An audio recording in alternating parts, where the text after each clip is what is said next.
In this video, we'll be talking about the three most important techniques used in molecular and synthetic biology: DNA cloning, PCR, and gel electrophoresis. Let's begin by talking about DNA cloning.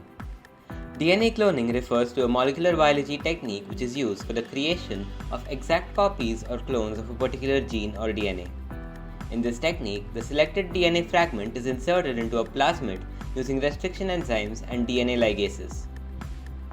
The restriction enzymes are used to cut the DNA fragments at specific sequences, and DNA ligase enzymes are used to join the nicks. The recombinant DNA, that is the DNA with our gene of interest thus produced, is introduced into the bacteria. These bacteria multiply and produce an exact copy of the plasmid. These copies are known as clones. The recombinant plasmid is introduced into a bacteria such as E. coli. The bacteria are subjected to a temperature shock which compels them to take up the DNA. This process is known as transformation. The plasmid contains an antibiotic resistance genes which helps them to survive in the presence of antibiotics. The plasmid containing bacteria are selected on a nutrient containing antibiotic medium. The transformed bacteria survive while the ones without a plasmid die. The plasmid containing the bacteria are cultured, and the bacteria are provided with a chemical signal that helps them to synthesize the target protein. After protein production, the bacteria are split open to release it. The protein is purified and the target protein is isolated from other contents of the cell. Moving on to PCR. PCR stands for polymerase chain reaction. This is a technique which comes very handy when one wants to amplify, that is, make multiple copies of a specific region of DNA.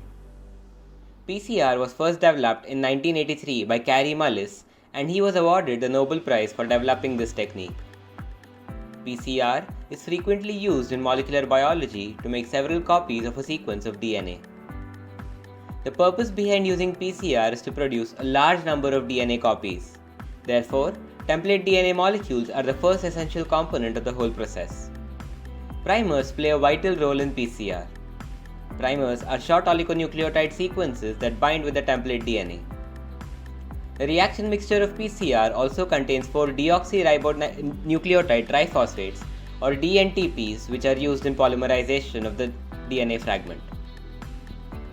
PCR involves three major steps. The first step, denaturation. In this step, the temperature is maintained at 94 degrees Celsius and the two strands of DNA separate in this step. The second step, annealing. The temperature is reduced to 54 degrees Celsius. In this step, the primer is attached to the template. The primer helps the DNA polymerase, that is the enzyme which synthesizes new DNA, to find out its complementary attachment site. And the third and final step, extension. In this step, the polymerase starts working and a complementary DNA strand is synthesized. The final technique we'll be discussing is gel electrophoresis. Gel electrophoresis is a widely used technique in biochemistry, molecular biology, and genetics.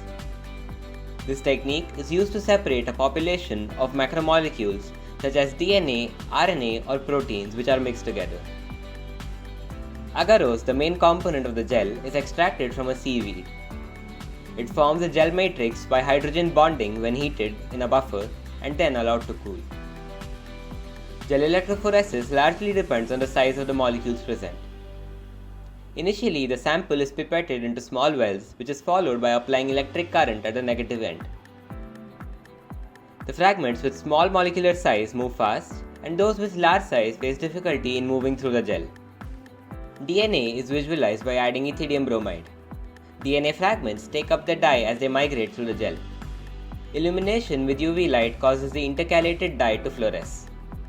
Apart from this, a set of DNA fragments of known size called DNA ladder can be run simultaneously and used to estimate the sizes of the unknown fragments. If you like this video, give it a thumbs up, subscribe to our channel, and stay tuned for more such content.